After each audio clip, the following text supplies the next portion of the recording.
All right, welcome back. We are responding to Tamanius, and who brought in an interesting question. A lot of current realists include the camera's own lens distortion in the final art piece.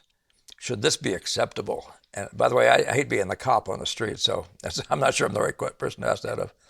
But in a traditionalist realist sense, referencing photographer art. That was video number 138, if anybody wants to follow up. And this is from Tamanius. And I almost remembered where you said you were from. It was pretty interesting. I'm sorry, I've forgotten though. Okay, there's a lot of current realists include the camera's own lens distortion in the final art piece. Should this be acceptable? And somebody has been commenting and following their video for some long time is Philip. We know you as Philip U. You can give us your full name to whatever extent you want to, Philip. But I've met Philip in person and become very friendly when I'm not unfriendly toward him.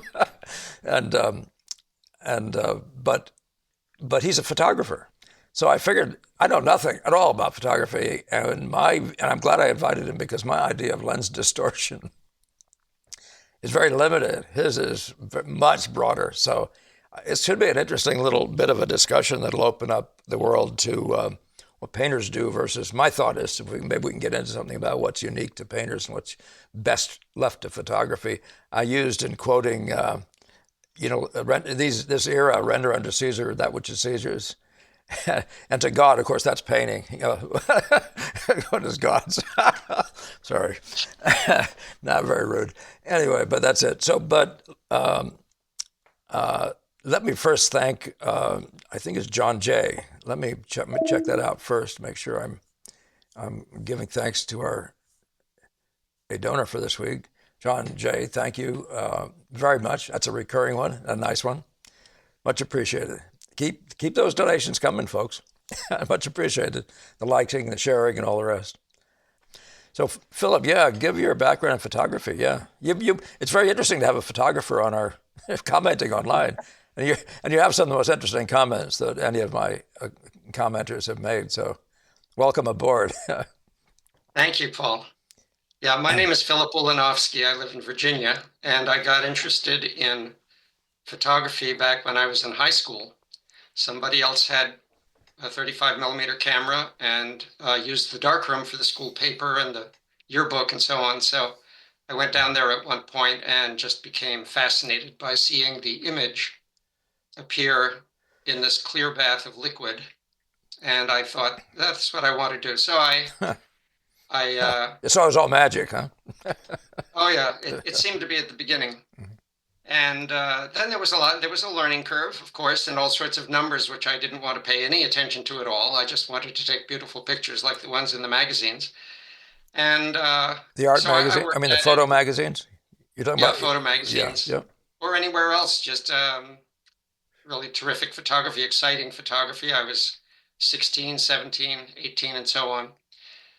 So I ended up going to an art school, which was an insane asylum, and escaped from there 2.5 years later, having learned what I won't say about modern art in polite company, modern abstract art, and Numbers of my people may agree. I try to stay out of that one. I try to keep myself focused on the good, the yeah, beautiful, the true.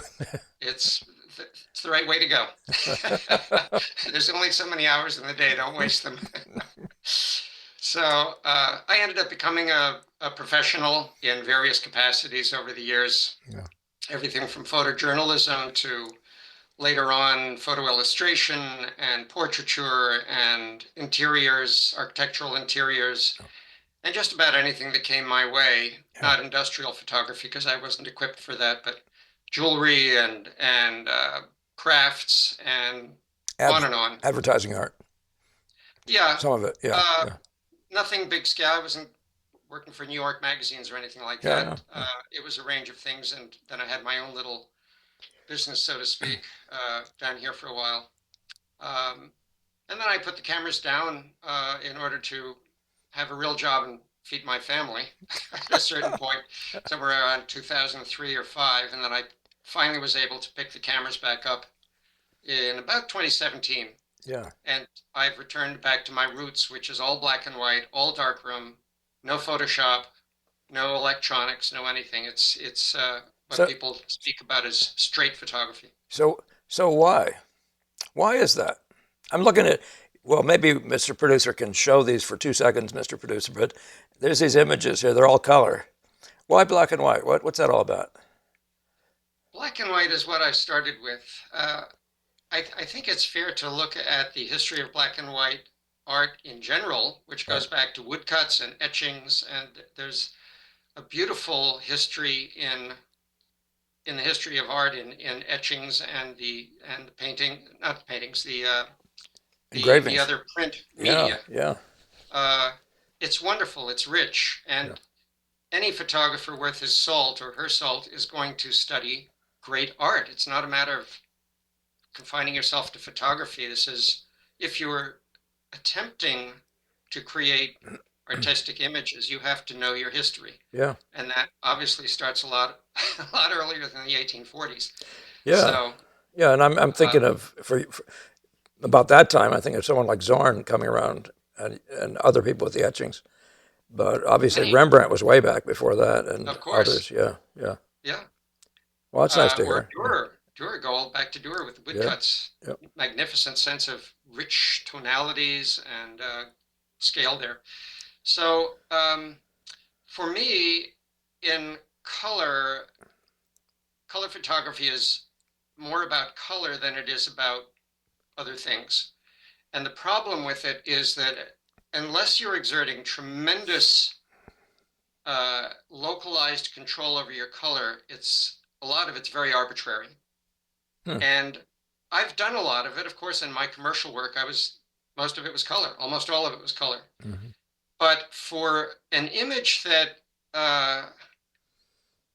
doesn't have that particular characteristic of arbitrariness, there's enough arbitrary in photography without having to deal with the color. For me, the black and white is a concentrated medium which has an aesthetic of its own in a beautiful print, Hmm.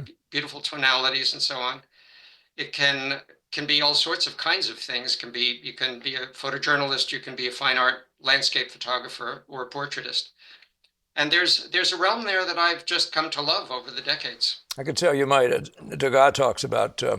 Somebody asked him. He was also among, besides Michelangelo and a couple other painters, a sonnet writer. And somebody said, "Why the sonnet?" And he said, "Because of its limitations."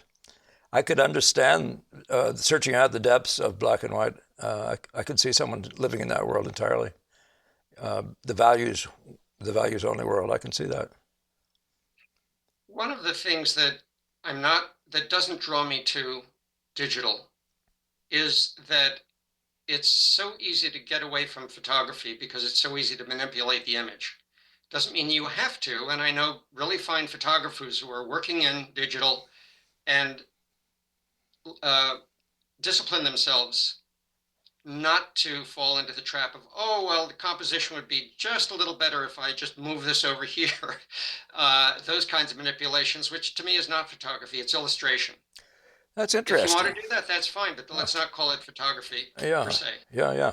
Well, that's interesting. I'll just give it this one thought, and that is that, in fact, it was renewed in a conversation in the journals of Delacroix that he's talking about having seen the daguerreotype, or however you pronounce that. You can correct my pronunciation, but apparently a brownish early version of painting, of photography. He was talking about how the painter actually uh, doesn't like photography because he's composing all the time, and you make it sound like what you want is a fully to almost in the direction of found art, a fully composed image, and that's your expertise is to get a shot with a frame on it and have precisely more or less what you want.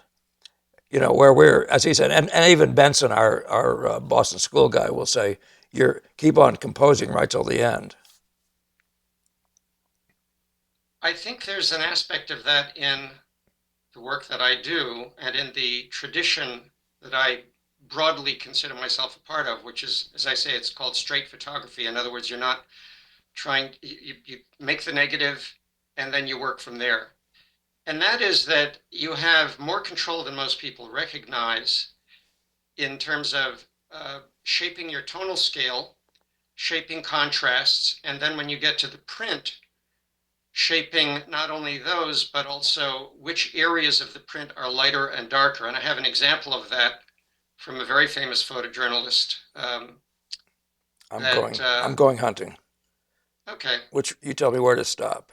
the two pictures, these two. Oh, okay. The one on the left is a fairly straight print from the negative. That's what Eugene Smith saw, and so he was in the cabin up in South Carolina, where this woman on the right was a wife nursemaid who would service these dirt poor families with health, and as you can see here, she's delivering a child. So it was so dark in there. You have this little gas lantern in the back, kerosene lantern, and so Smith used either a flash or probably a flash because there was probably no electricity there. Mm-hmm. And he just bounced it off the wall to have some more light in there. But on the right is how he envisioned a photograph that would tell the story that he wanted to see. And Yeah. as you can see, the values have been radically altered. Yes. Now, I don't have an illustration from Ansel Adams, but he's a very famous landscape photographer. People have seen his monumental landscapes of the Teton Mountains and I've shown some Yosemite of National those. Park and Yeah. so on. Yeah. And many people assumed that because he came up with a system for controlling your values within the limits of what photography does, that when he took a picture, all he had to do was go and stick it in put the negative in the enlarger and make a print. Easy, done, Mm-hmm. automatic, basically. And he said, no, no, no, no. My pictures, the good ones, are not what I saw physically at all. They're interpretations of what I felt at the time that I took the time that I made the image. Excuse me.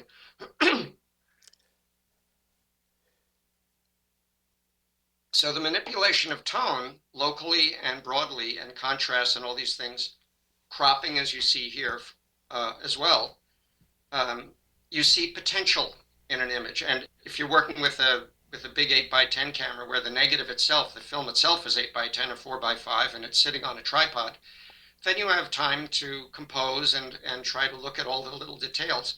If you're working with a 35mm camera in a situation like this, it's timing and exactly where you are, your perspective, and then you work with that. So are you say when you say he's trying to create the feeling, you're saying he's doing that in the developing process? Yes, when you develop film, you've first of all, how do you expose it? When you expose the film, there's a range of things that you can do. We're all familiar with underexposure and overexposure, or at least.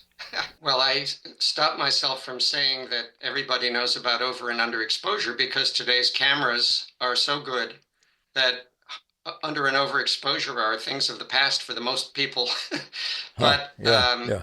with film, it's not so easy. Right. So if you don't expose enough, you don't get anything at all. If you overexpose too much, everything can be uh, too bright.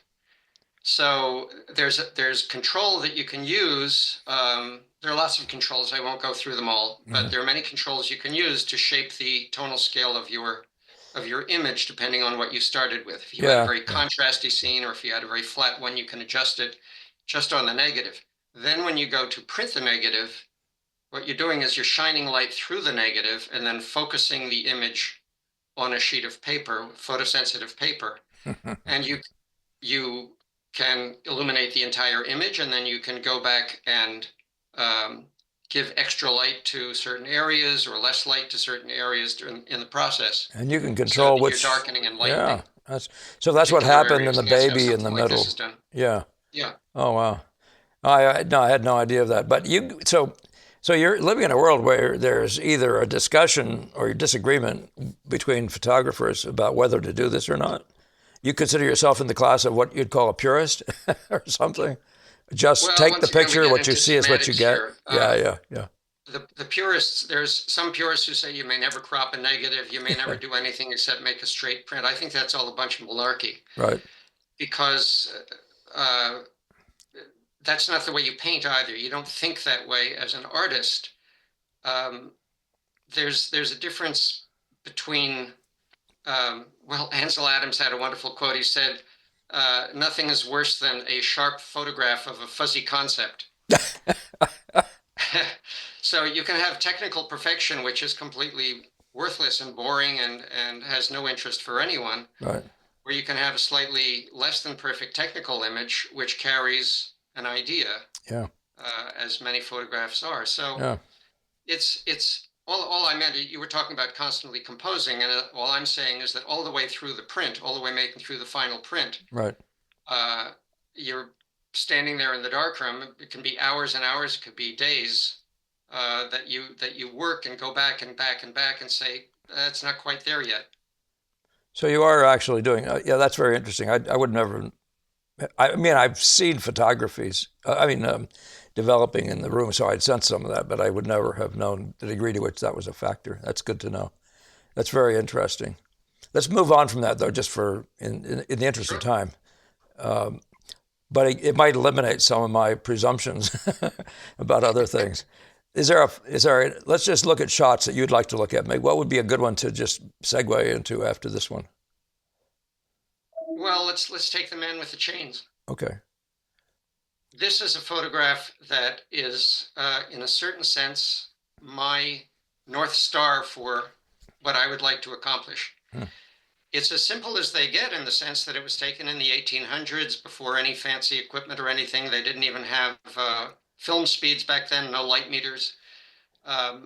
This is the engineer, one of the most famous engineers in England at the time, did all sorts of things. And he's standing in front of ship chains, but these are not the ship chains of the anchor. These are the ship chains that launched the ship, which was the largest ship on the seas for 50 years. Hmm. It was huge, called the Great Eastern. Mm-hmm. This is the guy that engineered the whole ship. And so here he is, and all you see is him standing there in a top hat, formally dressed, but you see that he's got his pants dirty. So he's, in a sense, he's got his hands dirty. He's hands-on man. And he's standing there, he's not looking at the camera. He's not smiling. He's not doing anything. He's thinking about something else. He's perfectly relaxed. He's in his element. And yet here are these absolutely enormous engineered objects. And for me, this rises to the realm of metaphor, which is what I think is most valuable in painting. When you go beyond the technical expertise and the ability to portray a feeling or a quality, if you can create something which is a metaphor, an idea, you've added another element. So give us dummies like me an idea what you see the metaphor being. What the relationship of what to what? The chains? Yeah, the metaphor of his there are various levels. On the one hand, he's all formally dressed at the same time his pants are dirty. Oh, So that's not what you would expect from one or the other. So right, it asks a question. right, Why is he dirty and why is he formally dressed then? Where is he? What are these chains? Well, he's an engineer. Oh, so he has something to do with the chains, but once again, it's a question right, which right, asks you to investigate and find something out. right, right, right. Oh, that's interesting. Yeah, now, I've seen numbers of shots in portrait work, and I'm kind of at a loss for which. But I, at some point, had a chance to look at the work of a lot of photograph portraitists, and notice the numbers of them are very good at using the figure as part of the abstraction, or in various other ways, including metaphor. Yeah. I mean, I consider that to be one of those reasons I refer to the Michelangelo captive slave is that he's got this muscle-bound guy with ropes on, and it's perfect analogy of the human condition. Yeah, I can see cameras doing that. All visual work potentially is that. It's not what you, in one sense, it's illustration, or at least it's off in a poetic, with a poetic edge, if you want to call it that. But so okay, so yeah, but I was going to say, in a this sense, this. Go yeah, ahead. I was going to just say about this that you have a photograph that is something I could do with a paintbrush. And there are a lot of things in the world of photography I can't do with a paintbrush. And there's a lot of things that the paintbrushes can do that photography can't do, et cetera, et cetera. So that's this. I'm going to say we can, if you want to finish off on this one, I want to move into that territory pretty soon. So yeah, That's fine. I yeah, don't have a lot more to say of this. It's okay, just it's so simple yeah, that it's that kind of direct relationship, and yet it's not just a snapshot. yeah, There's more to it potentially that yeah. as I see it, in any case. Oh no, no, and I agree with that completely. Yeah, no, I'm seeing this guy as a frail, soft human being in a sense, fine lined and all that sort of stuff. And these chains are enough to kill somebody in 2 seconds. It's a fascinating. In fact, I've been reading Delacroix lately, and he has this inclination to talk about Michelangelo in ways that make me think of this. But let's Mhm. go. Let's go to another picture just for the. If there's one you want, we'll do that. Otherwise, we'll just go to the next one I have here. Choose whatever you like. Okay. How about this one? Yeah. We all do photography, headshots, no new thing here. Think Holbein, Uh-huh. think, Rembrandt. Right. To me, it's a fine portrait. It's beautifully composed.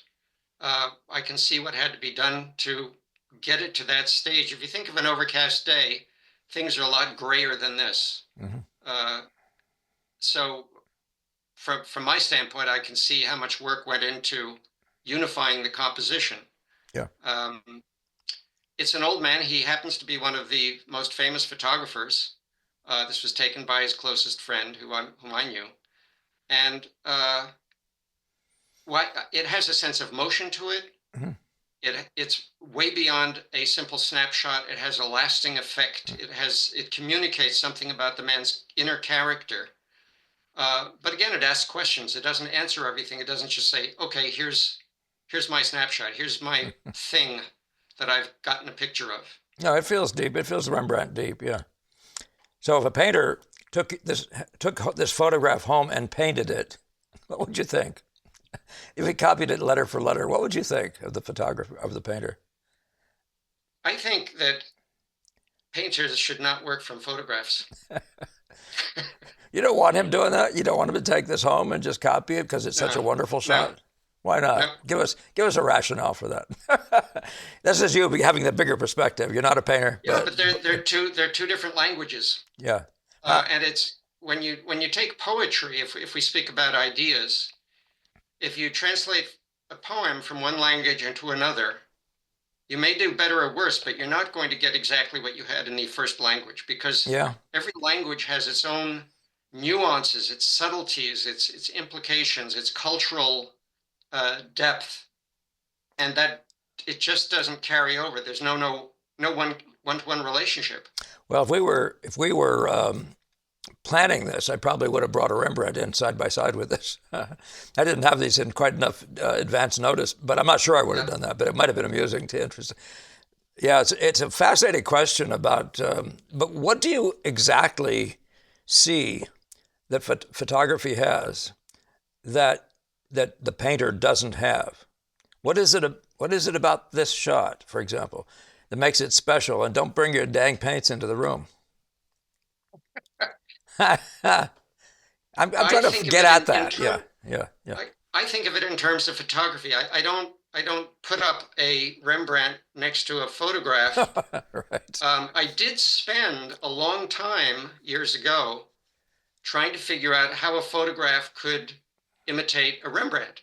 Because I said, well, we can do Sure. all these things. We can manipulate these tonal values. We can do this and that and the other thing. And it took me a while before I realized where the differences are. And Okay. it's not just the beauty of lighting. It's not just a texture of the face. It's not just an expression. It's two different media. Okay. It's two different languages.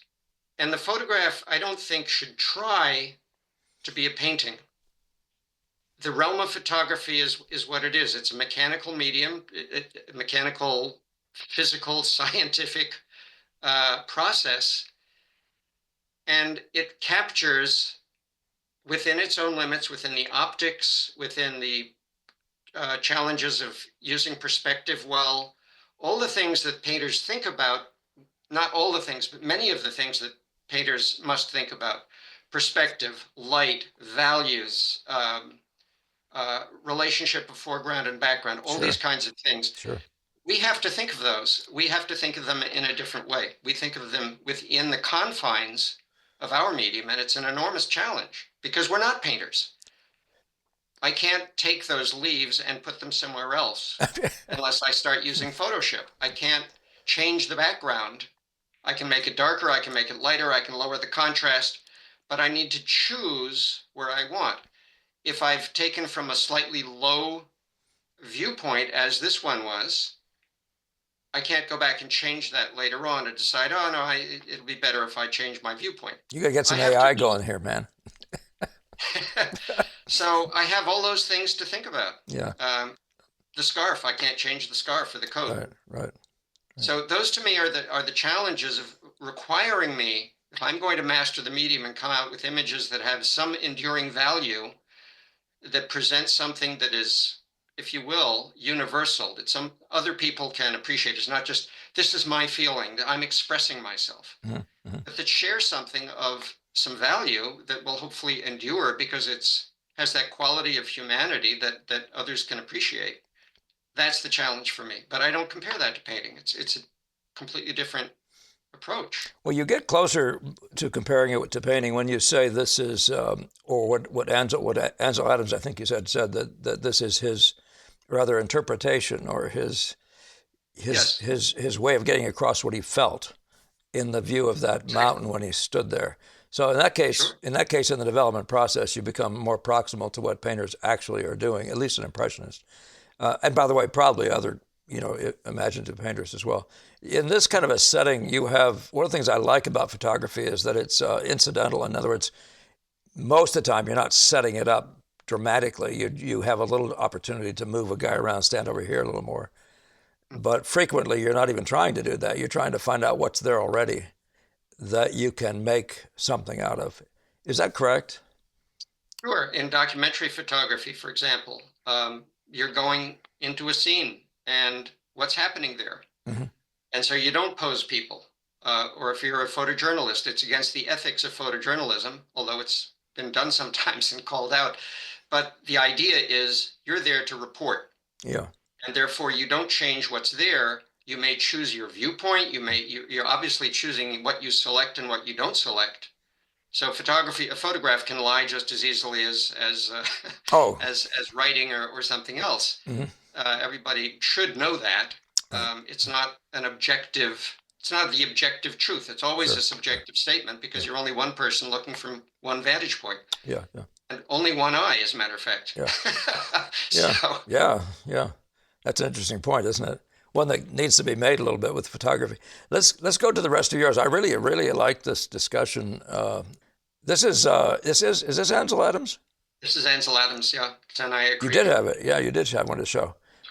I pulled this because it's representative of a very large genre of photography going back to the earliest days of the medium in the 1840s. Right. Uh, Adams was an absolute master of the medium. So nature is hard enough for any medium, for a painter, for anything, because you've got this big chaotic scene out there. And for the photographer, first you've got to see the values. If you're a black and white photographer, you've got to see the values as opposed to the colors. You've got to translate how the film is going to render those values. And you may use, for example, we use colored filters to change how light the green will be compared to the red or the blue. Oh, really? Oh, But yeah, so we can do certain things. If you look at the water down there, you see that it's blurry, which means that he used a long shutter speed. It's not nice, crisp little foam there. He had to use a long shutter speed because of the other constraints that were that obtained with the medium at that time. He used an 8x10 camera for this, and the film itself is 8x10. And so it's capable of rendering an extraordinary degree of fine detail. Yeah.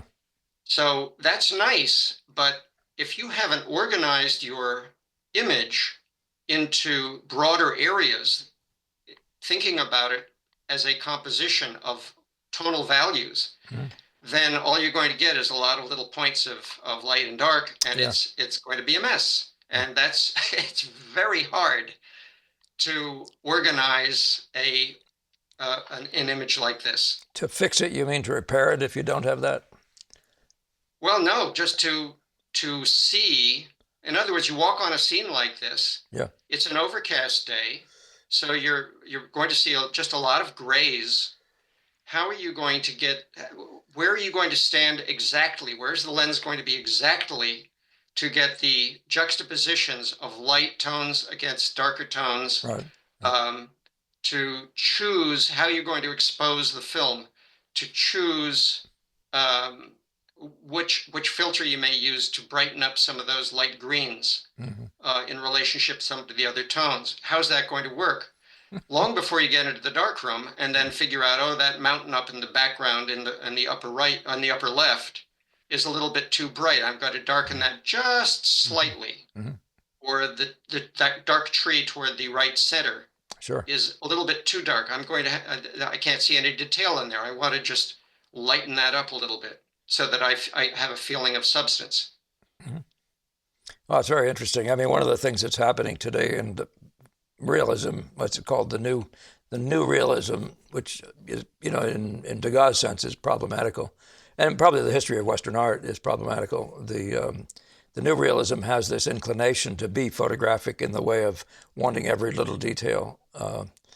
And whether, I mean, and again, it becomes a question of whether photography is leading painting or not, or whether painting should go its own way.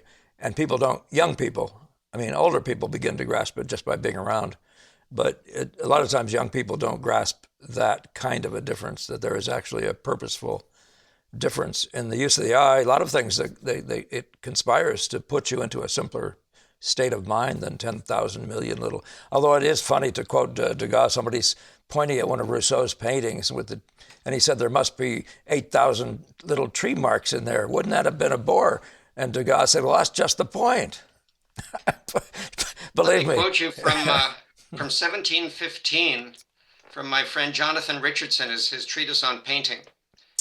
Common nature is no more fit for a picture than plain narration is for a poem. The painter must raise his ideas beyond what he sees and form a model of perfection in his own mind, which is not to be found in reality, but yet such a one as is probable and rational. Particularly with respect to mankind, he must, as it were, raise the whole species and give them all imaginable beauty and grace, dignity, and perfection. Every several character, whether it be good or bad, amiable or detestable, must be stronger and more perfect. That's interesting. Yeah, that's interesting. I'll have to read that more closely. I'd love to have projected that onto our screen for the benefit of the people. I won't be able to do it, but that's a good one. It's an interesting one. It's one that is fraught with discussion points. Anyway, go ahead. The new realism is just empty. It's a loss of ideas. I mean, you can be as technically great as you could. Some of these artists produce, it looks like a photograph. So what? That's precisely what Degas said. Well, yeah, so what? Yeah. Well, but that is a thing though, because that is a kind of for a youthful person, that's prowess personified. I can draw the highlight on the eye of a fly. Right. Anyway, let's move on a little bit. This one I have seen and was aware of when I was very young. I was very surprised. As a Steichen, right? Yes. And it struck me as it struck me as this Steichen had a background in painting himself. So it's interesting that he's actually trying to make as it were, lost and found painting. He's rendering that data out of there as if he were a painter. He's putting it into a simpler modality in the very way Yeah, that Richardson is talking about. Yeah, this was part of the debate because photography was invented, but there were several different processes. right, And then within a decade, there were probably 10 or 15 different processes. right, So this is one in which there's a lot of brushwork possible, as Steichen has done here. right. And the picture was probably made with a soft focus lens, so it doesn't give you a sharp image to begin with. Uh-huh. Because one of the arguments was, well, if you see all the detail, that's not art. You have to get rid of it to Right, make it more artistic. right. And then there was another school later on that said, no, no, there was early on the pencil of nature idea, which is that this is something that art can't do. Somebody said, the closer you get to a painting to look at the detail, the more it escapes you. But with the daguerreotype, which was one of the first media, it's on a metal plate, and the degree of detail is so fine that you keep looking and looking and looking, and it just gets finer and finer and Oh, finer, huh. like looking through an electron microscope or something. Yeah, yeah, So yeah, two completely different directions. yeah. And so there was an enormous debate. Well, what are we going to do with this medium? What is true to photography? Right. So as I say, I came down on the side of using the lens, using the straight photography. But as an individual artist, I don't want the absolutely sharpest lens in the world. I want to make portraits. I don't care if I see every pore. I don't want to see every pore on the face. I'm really not interested in that. I'm interested in character, so I'm not interested in the pores. Yeah. But I'm also not interested in wiping it away and using a soft focus. I went through that phase too. Uh-huh. Oh, the Oh, yeah. soft focus is that's going to be artistic. If you're serious as an artist, these ideas come across your desk, as it were, He must. Yeah. and you say, Yeah. oh, well, maybe that's it. Maybe this is it. Maybe that's it. And you have to work it through and figure out, where is your voice? What is it that you really want to say? Right. And what is an appropriate means for you to convey what that is? Yeah, we're going to try to dig into a little more. My whole focus is trying to find out whether we can establish a little bit of why not photography, why painting, what the two forms are. We know what they have in common. We're all working with nature in the sense of it's right, whatever's right in front of us visually. But Yep. what is the difference? We'll get into that in a second. But this one lends to the conversation of that our questioner brings up, and that is there's something going on here. You said the lens is distorted in some way. There's a certain amount of flare around here. There's odd stuff that looks like a little bit of what you'd call license or something, in the world of painting. But the question that person said, people are now doing things. So let me go back to those. I think this might be our last image anyway. But this is what I had a painting, a friend at one point. He painted a portrait. It's one of his classic things that he does all the time. A woman in a room, very beautiful impressionist painting, out of the Boston School background. And he painted a goofy sort of flare, like a camera flare on the edge of, and he did it in several places, like he just did this thing. And I said, what do you do? I didn't ask him in person. I didn't get him in my room. But I was saying to myself, to him, what are you doing? Why are you doing little cheap tricks like that? First of all, are you wanting people to know you're using a camera? Are you using a camera? You're surprising me. I had no idea you're working from a camera. Do you want, what's the game? But I'm just giving you some examples here of things that there's some things that are in the class that are very difficult for the human eye to see that the camera can, in its instantaneous way and other ways, and even because of probably the lens and the process of making it can do. But a thing like this this is a sun going down. You're hard pressed how to interpret a thing like that and be effective. You have to do a lot of messing around, and you can as a painter. Or you have to use your memory and try things, and it works out from time to time. But this is the same thing where you lose most of the person. The sun is causing this person's head to be destroyed, and these other spots are all. I mean, this is the kind of stuff that very unique to cameras, right? I mean, Absolutely. Cameras can do this. Painters are. You're crazy if you try to do this. You're gonna, it's not what painting does best, right? It's just one of those things. So I'm putting it out there as a beginning, a point of a conversation, so we can talk about what cameras do, what painting does. So I'm going to give you just this. Here's Gamble. He obviously isn't painting a tiger running through the woods. Gamble's doing what I would call an illustration here. He's got all these threatening things. The center of the thing is a spider. It looks like a poisonous spider, but here's a snake and the claws of the talons of you know, Jabberwock. etc. Yeah, the bat, which is presumed to have whatever disease, and the blood and the blah blah blah. The claws. I mean, obviously, this isn't photography in a that way, but it's borrowed. These are images where he wants some plausible version. There's a time, if you're looking about Delacroix, people like that, they would never have done this. They wouldn't have let the camera into the room like this. And it's a very interesting question. I don't have a problem with it, but a very interesting question. Degas brings it in as well several times. I don't have images of it here. And then I'll show you what I did myself, just for the fun of it. You all know about this. This is a Hubble telescope thing. This is a star being born, supposedly. This is my daughter. What else would you say about your kid, right? But so these are nebulas. They're all from photographs. I'm not pretending I went out there and got them in person. So we do stuff like that, but it's in some sense. So I'm using it what you might call decoratively and illustratively, or what you might call metaphorically. I mean, these are trying to be sequins on our clothes, and every one of these is stars. And this one here just happened to like the shape in that location, but I realized later on that it was a star being born. So I just stayed on board with making it happen. So, but Serendipity. yeah, but it's all Serendipity. yeah. So it's not like I have some problem with people using photography, but this is obviously very limited. This is not Impressionism. The figure is painted impressionistically, and the background behind her was of a coloring just like this. So to whatever extent that set of relationships is true, it's an impressionist rendering. But that's a different discussion, isn't it? And that's where my use of photography winds up being fairly limited. My desire to be involved winds up being in a different place. What is your thought about any of that? Is there anything? You want to run away from that? You prefer that we don't use your pictures that way? No.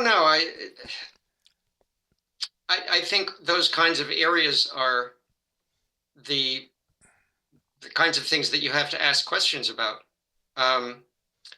For example, right now, I think we need a new art in lots of forms.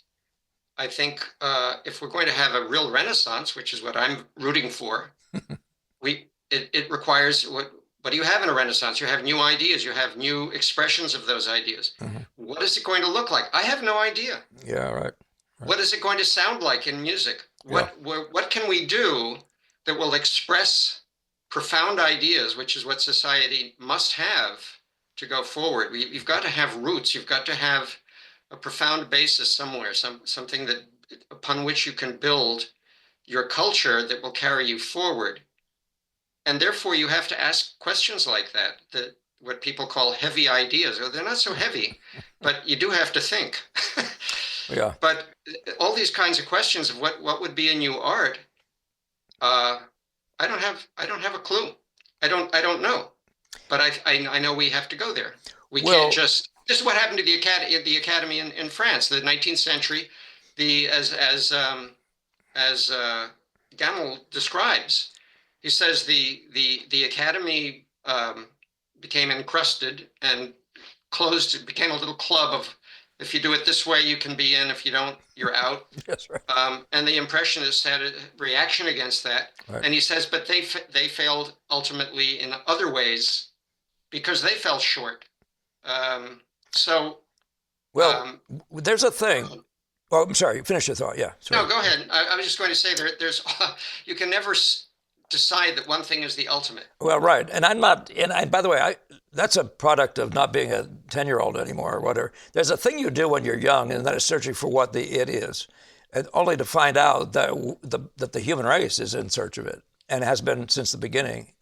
And one of the things I'm interested in is in the nature of a form and the limited nature of the form. And not this idea that, the color of Titian and the drawing of Michelangelo. I'm interested in something else. And for example, I'm very keen on the idea that that world of imaginative painting where you make stuff out of your head, which is what that one on the right is of Chloe here, that is a different world from an impressionist thing. You know, the world is setting in front of you, and yet that world isn't even like photography. So let's just limit ourselves to the painting. We're already beginning to narrow ourselves.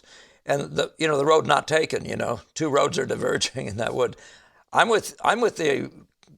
really like the idea of narrowing down on the nature of this as a form, including, for example, I keep talking about where I think Degas was going, and that is that we're moving into grasping that very much like dance and like song, the visual world, the data, for example, of color, and even Delacroix talks about the music involved in color. Of course, he was a musician and was a big fan of Chopin and friend of Chopin, but that world of color and color play, and without taking anything away from the representational side of it, creates a narrowing, and it's a narrowing that some people want to resist. Some people. So, but I'm saying you can have your illustration. Can I narrow it down to music though? Can I have the music part? So you maybe that's one of my, if you want to talk about it as a philosophical possibility or whatever, I'm saying all these strands, the tree has many, many branches. And I think what you want to do is find out what the very nature of the one is that made you be part of this thing in the first place. And you can't be all things to all people. I can't be an illustrator. I can't be an imaginative painter and an impressionist at the same time. I don't even want to be. But if I don't know the nature, what is it that makes impressionism special? Or what is the nature of the dance of color? You know, or that the musical interplay of the timing between things that produce patterns in painting, you know, that has a common thread that's very different from the world of storytelling. And that's, you see where I'm going. I'm saying, don't you see that? But we're talking about photography, and so what's the narrowness? What's the narrowness of photography, and how so decisively different is it? From say an impressionist painting.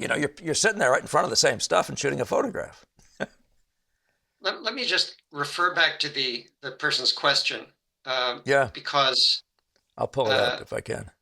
person was asking, um, is it okay to use the lens's distortion in realist painting? I said before, I don't think painters should be painting from photographs, but this uh, sort of underlines that in the sense of a lens has distortion. Well, cameras and lenses, first of all, it's monocular, not binocular, the Yes, way our eyes work. yes, Second of all, there are optics that are not the same as our eyes. Third of all, it takes the entire view at the same time, and that's not the way our eyes work. That's not the way we perceive. We have an enormous field of view, only a tiny portion of which is in focus at any one time, and we scan around and so forth. Part of the job of the artist is to decide where our eye is going to go in what order and so forth and so on. okay. But as far as lens distortions, where does that figure in with the painting? It doesn't. I can go like this. You want to paint me like this? Well uh, done. Yeah, yeah. all these distortions. A lot of it came in, and I'll just briefly take this out of the or beyond the mere camera flare. Lens distortion, like this wide angle effect, and all these kind of crazy things that people do. Mm. Um, that's a relic from the 1960s, and there are all sorts of reasons I won't go into, but Mhm. part of it was the drug culture that came in, and all this was really cool, distorting your perception of reality and blah blah blah. Um, one of this great, actually the photographer who took that portrait of Paul Strand that we were looking at, I asked him about getting a wide angle lens, and he said, well, the key to using a wide angle lens, which is a lens that takes in a very wide view, Yeah. is to make sure that it doesn't look like a wide angle lens photograph. It doesn't have the distortions. Is that because it will carry that will dominate your subject? Right. And the problem today is that we have become so accustomed over decades and decades. It's been a long time since the late 60s. Yeah. So generations have grown up without any clue that there was anything different. Hmm. It's the new normal. Yeah. So seeing distortions all over the place is normal for today's young people of 18, 20, 30, and so forth. That's an They're interesting used to seeing conversation. distortion. So this Yeah, question is actually very interesting. yeah, Somebody noticed the lens distortion. Good for you. yeah, Because most people, it's just, they wouldn't even pay attention. yeah. But Well, it's a no, it is mush. not It's a mush. It's legitimate. fuzzy thinking. Yeah, yeah, yeah, Right. It's not legitimate. It's a lens. Use your eyes, and your eyes are not simply optics. yeah, You have a mind. It's yeah. not just a brain, it's a mind. Right. So how you see things and what you intend to, it's a question of intention. Hmm. What are you going to paint from what you see? Yeah, Yes, impressionism. You're not you're not drawing every pore on the on the subject. You're interpreting what it is. right. You're creating a relationship among things. That's your mind. Yeah. Well, it's a pretty big deal to me when I see that a painter has used a photograph. It means that he's got something between him and nature.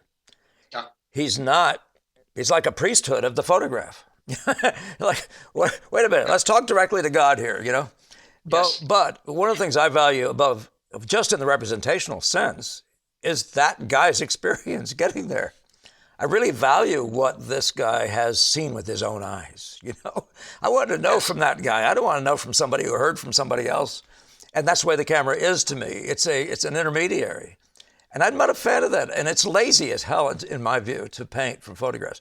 I'm sorry to say, and I know a lot of people, it's not lazy, it's all they got, but it's not all you got. You got nature all around you. So I've never bought that. People say that. Well, I must because, you know, and, you know, it doesn't matter where you live. You can live in the city, you can live in squalor. There's going to be a little window somewhere. You can stand outside your door.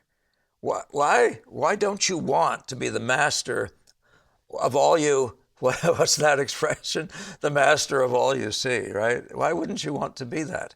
And the joy of becoming, you know, as a human, this is the AI discussion again, but the joy of fully becoming is getting fully engaged with nature and your eyes and your intelligence and your disciplines and all these things we need. That whole thing is, for some reason or other, it's like we want this instant society in which we never experience anything. We just get results. So I don't. I'm talking all sorts of crazy stuff right now, but you're causing me to do it. Yeah. Or this question is. We can Our maybe go viewers on if we're will, lucky. We can go on for 5 or 10 more minutes, but it'll be a long one. But I think we can get away with it. So we'll keep trying. Keep going. Yeah. our viewers will inevitably have noticed that you and I are not sitting texting each other. We're having a conversation, Yes. albeit by Zoom. Zoom. Yes, as that intermediary. Oh, gee. Yeah. But that's the point. The problem is today we have generations who have grown up with phones in their hands, Yeah. and Yeah. for them it's normal. Yeah. Yeah. I see that there's a reaction against that because Yeah. it's simply not human. Yeah. And I think there's something very natural that we have a thirst Yes. for true companionship, Yeah. love of another person, Yeah. discovery, and accomplishment. Yeah. And That's very there good. are all sorts of people coming back to photography, to the darkroom, who were working in digital for many years. And they said, you know, but I missed something. I could do all this stuff, but I missed something. And that's the engagement of a process that is not instantaneous. Right. It's not you can do anything. There are restrictions. Yeah. You have to work with its demands, Right. and you have to. It's much more confining. So there's something that you can accomplish in that. Again, it's not just technical. It's whether you really have something to say. Paul Strand, the person in that portrait, said, have I expressed myself? That's not an interesting question. The question is, do I have something to say about life that can mean Well, something to you? yeah, that's the objectification of it. Yeah, yeah, and that's one of those things that I'm trying as I teach. I'm trying to help people to understand that they have that their objectivity is needed for everybody else's experience. You know, you really have to be the full. The full. You have to be all there. You have to be all entirely in the room. Yeah. Oh wow, that's really wild stuff.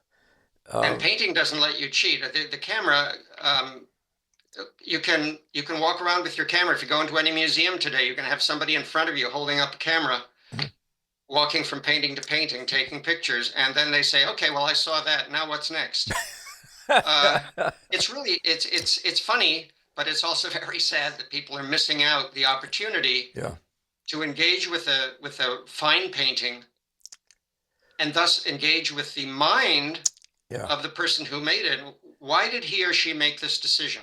Yeah. Yeah. No, I hate to say this. It's very funny. Don't know why I hate to say it. For my whole life, I've been a fan, but I'm not a fan of this sport or that sport. I'm a fan of guys that do amazing things. And so I wind up in the little Caitlin Clark world right now because there's, the people talk about phenomena, but there's a thing about going straight and true to the core of what it is you're there for that is so compelling to the human mind, to our hearts, to our, Yes. there's something we're made out of that's calling us to do that. And I'd swear to you that there's that thing in that phenomenon. You're watching this guy, perform. But painting is the same way. It's not admirable if you were looking at the guy. He copied a photograph. It's not admirable. It loses a huge amount because all your neighbors know they could do that too. It doesn't take any. It's not even the same exercise of discipline. It's not even the same knowledge. One of the things that I saw I've said it before online here. You probably heard me, Philip, but when I was trying to figure out what the heck Gamel was doing that I wasn't doing when it had to do with color. And by the way, I'd studied with a colorist before Gamel. But there was this need, this pressure in his world to make it more like. Whereas the world I was in the Impressionist world with Brackman, it was just like, just keep working on it, and stuff, no brain. Our brains weren't well attached. But the day I stood there, though, and was seeing colors in a three-corner relationship where I saw this color and saw it with two other colors, this experience isn't something. It's mystical. I'm telling you, I don't mean it in any cute little spiritualist kind of way, but Yeah, no, no, I it's a understand. strange experience to actually see. It's almost like you're entered into the mind of God just for a second.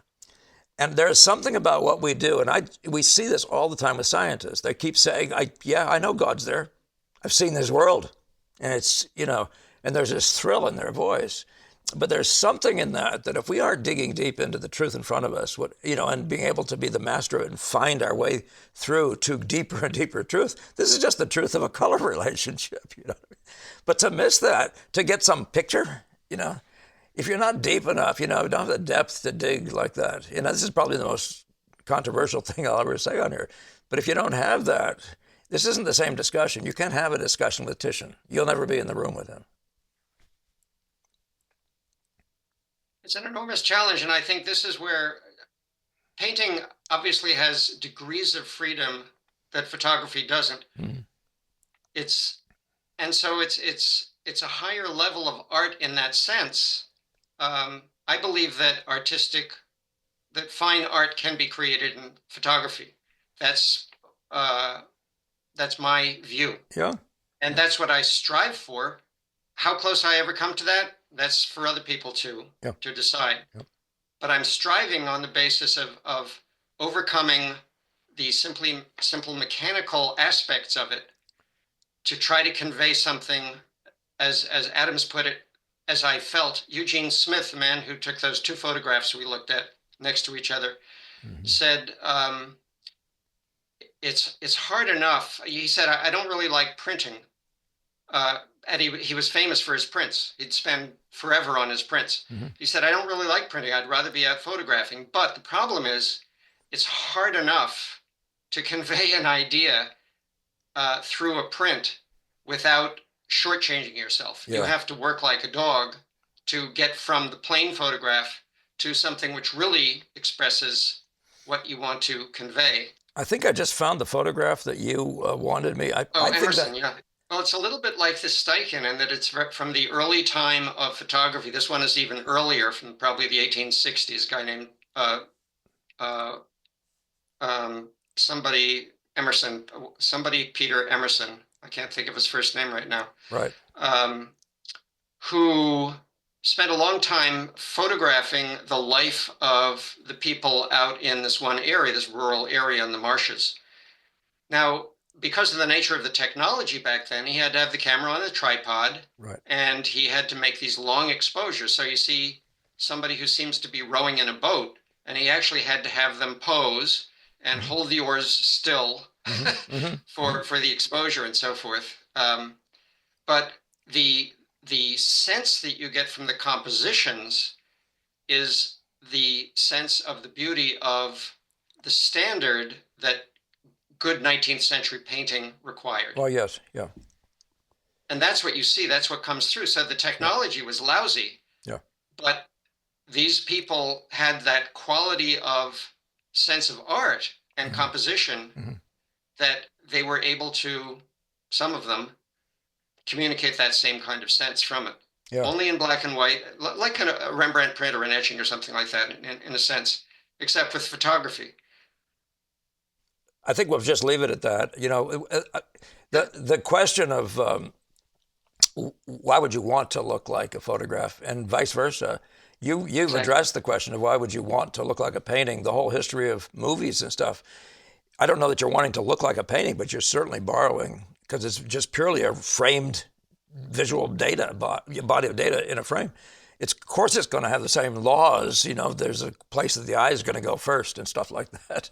Yeah, It's inevitable. So that part doesn't go anywhere. But yeah, it's a really interesting question, and I might drag you back again at some point if people come back with discussion points, I'd be Philip, if you delighted. don't mind. Yeah, this has been a I lot of fun enjoy for it. me. I've learned a ton, and there are a lot of holes here where I wanted to chase things down, and there wouldn't have ever been time to chase it all down. So I want to thank Philip, and your name is showing up there. Did you say your whole name, or did you want to? It's Philip Ulanowsky. Oh, it's Ulanowsky. I've been calling you Yeah, Ulanowsky. Yeah, my friends call Ulanowsky. me Mr. Ulanowsky. Okay, no Mister U, huh? They don't just call you you. Hey, you. All right. Well, what background is that? A Russian? Is that It's Russian. Russian? Yeah, yeah, yeah. Yep. Well, it's very good. I think I'll leave it at that. Oh, I wanted to say, yeah, the Schiller Institute. Anybody, you still work with them? You do, right? I do. I've Yeah. worked with So him for over 50 years. yeah, and I recommend you all have if people, my viewers, if you haven't read Schiller, you do read his. What's it called? Is it called Education and Aesthetics and The aesthetical Education? education. Yeah, yeah, and other stuff by Schiller. He's from back around the era of Kant. I'm trying to think who else, but probably about Delacroix's era, actually, when I think about it. Read on Matheson's poems. It's a lot about Yeah, painting in there. yeah, It's yeah. a wonderful, wonderful piece. Yeah, you introduced me to that. I've read it. Yeah, it's true. So that's in case you're looking, you can look up the Schiller Institute if you're interested, and giving you a nod there. I think we're running out of time, seriously, right now. Okay. Meaning, literally, my card doesn't going to take much more. So, Philip, thank you for doing this with us, and My pleasure, Paul. yeah, and I wish you well. Take care. See you next time. Thank you. All right. Okay, so that was Philip Ulanowsky on photography. Guy's obviously got a very interesting background. I don't know if Mr. Producer was able to get up that photograph that he was talking about at the end there, where I managed to mess up what he sent me. But in any case, I want to just remind you again that I think we have room for maybe one more person at the London intensive, Boston School, and what I'm calling Boston School intensive. And I start it mid numbers will come up right here mid May to mid June, more or less. And but yeah, I'm so pleased to have the people we've got, and it'll be fun to have another person or two. All right. So in the meantime, thank you again to John J for your study support, and you said, and the rest, keep on, if you could, keep on sharing, keep on subscribing, liking, and of course, to whatever extent you can do it, donate for the sake of our continuation of, the support at the end that Mr. Producer does for us. All right. I think that's it. So thank you very much. See you next time.